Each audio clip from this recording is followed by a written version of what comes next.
Ecclesiastes 7:16. Be not righteous over much, neither make thyself over wise. Why shouldest thou destroy thyself? Be not over much wicked, neither be thou foolish. Why shouldest thou die before thy time? All right. What I wanted to discuss with that scripture, we all know that, when you teach, hang on one second.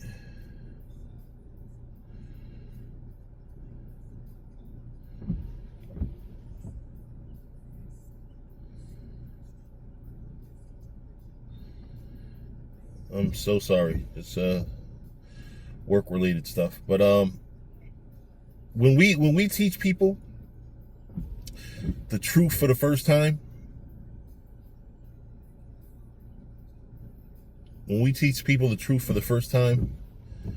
we have to be mindful that the same principles that apply to us apply to them.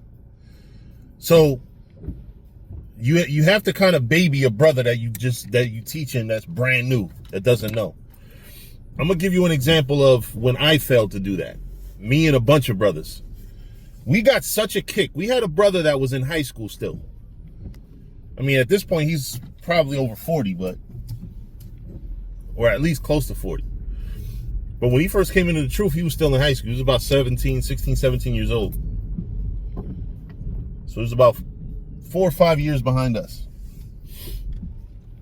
And he would go to school and say things like, he used the F word for sodomites, and he said that they should die. And he would get into it with people at school, and we thought that was the coolest thing. Like, damn, he's really rolling in the spirit. But come to find out, when you mature and you realize the way things should be, we should have told him, nah, bro, don't do that. As true as what you're saying is, as gangster as it is that you're willing to, like, even the way he snapped on his mother. His mother was white. I wouldn't say she's necessarily an Edomite. At the time I would have. But he was so overzealous. And we had brothers in the camp that was overzealous, that we weren't saying, yo, bro, that's not wise. When you bringing up somebody in the truth, you gotta be mindful of them, because you don't want their family, their parents, to be like, to try to take them out of there and say, yo, all your teacher's doing is giving you ways to destroy your own life.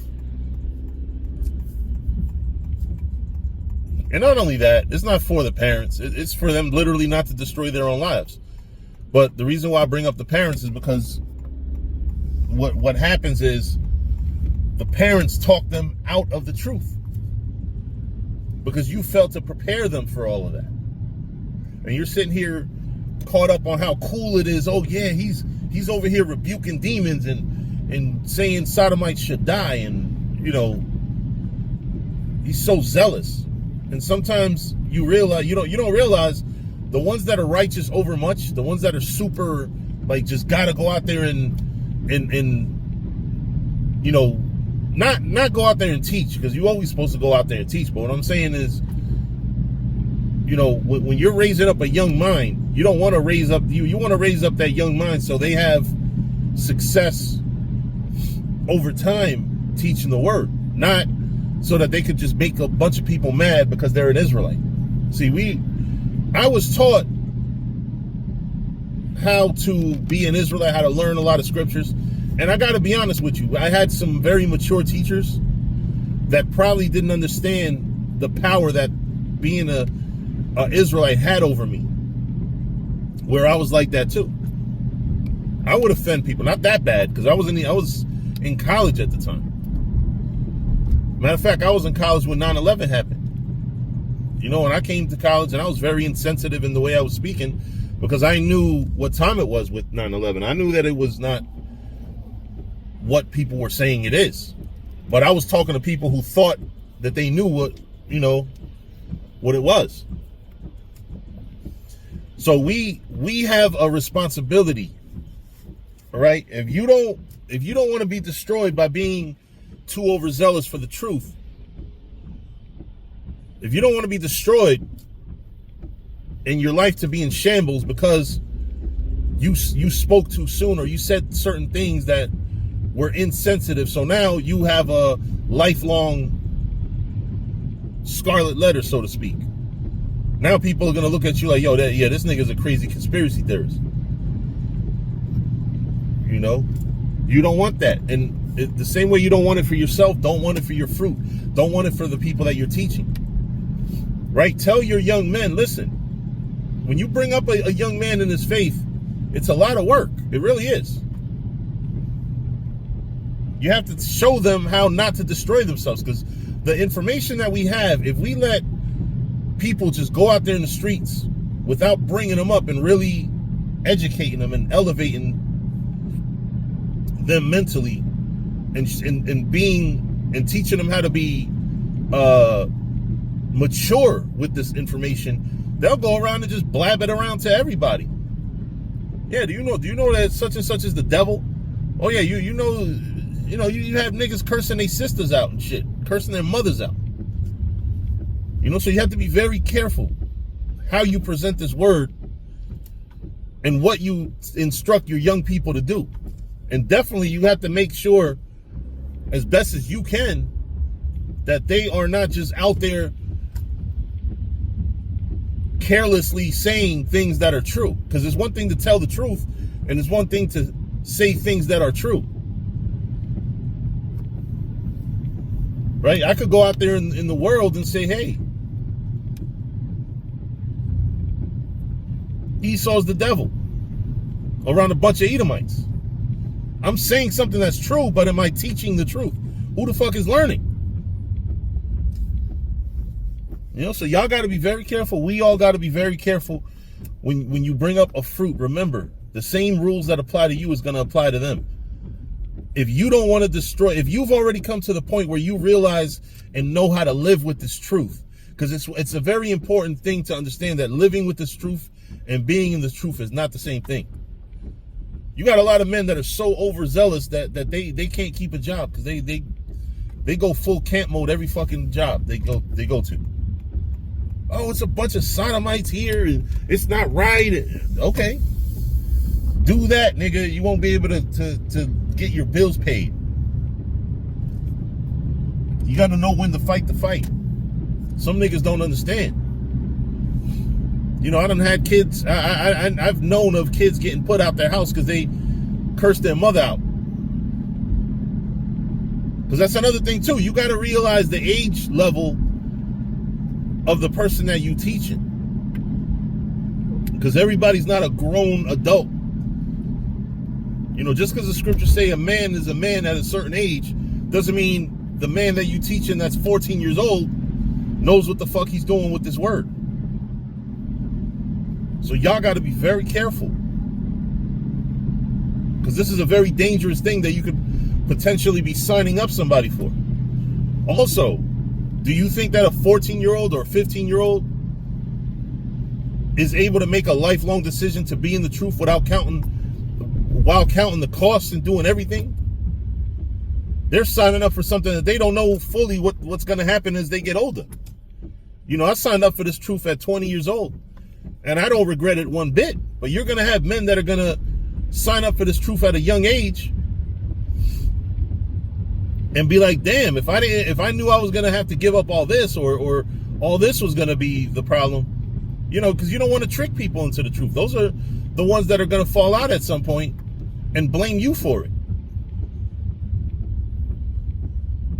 You know, we don't want to come across like we're fucking cult leaders and trying to fuck up the minds of the young to the people, even though we're the ones that's actually teaching them the truth, right? But what I'm saying to you is you have to bear the infirmities of the weak. You have to bear the infirmities of the weak. You have to understand that sometimes you're teaching somebody who's not fully matured. And it could be an 80-year-old, a 90-year-old. They don't have to be a kid. Now, 80 and 9-year-olds, they know better how to go about But it don't matter. Everybody that comes in this truth through you have a responsibility to bring them up and show them how to be mature. Because this thing is so powerful, it can actually destroy your life. It can actually destroy your life. Man, I used to tell my mom she's a Moabite. And tell her she's going into slavery. I mean, now in my maturity, I might tell her, hey, you might be Israelite. I will definitely not tell her she's going into slavery and all that. But we have to, not only as we teach maturity to one another, we have to bring up our young men and women. We have to bring up our fruit in a way where they can still live their lives. Right? Because one thing that I never actually did was give up. I'm not going to say give up my life. Like, I gave up sin. But when I came in this truth, I understood, listen, you still go to work. I was in school, keep going to school until this thing gets destroyed. We're still here. We still have to live a life. And that's what we have to make our fruit understand, and make your young brothers understand. Don't be righteous over much. Don't go to work and go into full camp mode.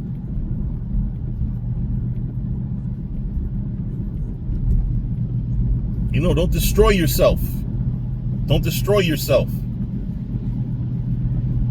Understand what you're doing. Understand some of you might come in the truth living with your parents. Or you maybe your mom is a heathen. Maybe your stepmom is a heathen. You gotta be very careful. Don't raise hell in the house if you know you gotta live there.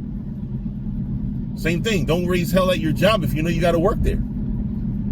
I used to try my best to avoid touching pork. I used to take, because I worked in a grocery store named Stop and Shop, right, as a cashier. So people used to have me ring up all types of abomination, scrapple, pork shoulder and shit. And I used to pick up bags, or I used to take plastic gloves, and people thought it was the weirdest thing. But I didn't tell motherfuckers, yeah, you're not supposed to eat pork. On occasion, I did help a Muslim out, because a lot of times they would buy something, not read it all the way through. They might buy like a beef sausage, and I'm like, yo, this got pork in it, right? But subtly, you don't just, again, you don't go into full camp mode. Yeah, the Lord doesn't want you to eat pork. How you call yourself a Muslim, you eating pork? Like, they don't even know. And a lot of times they were thankful for that. Oh shit, is pork casing? Yeah.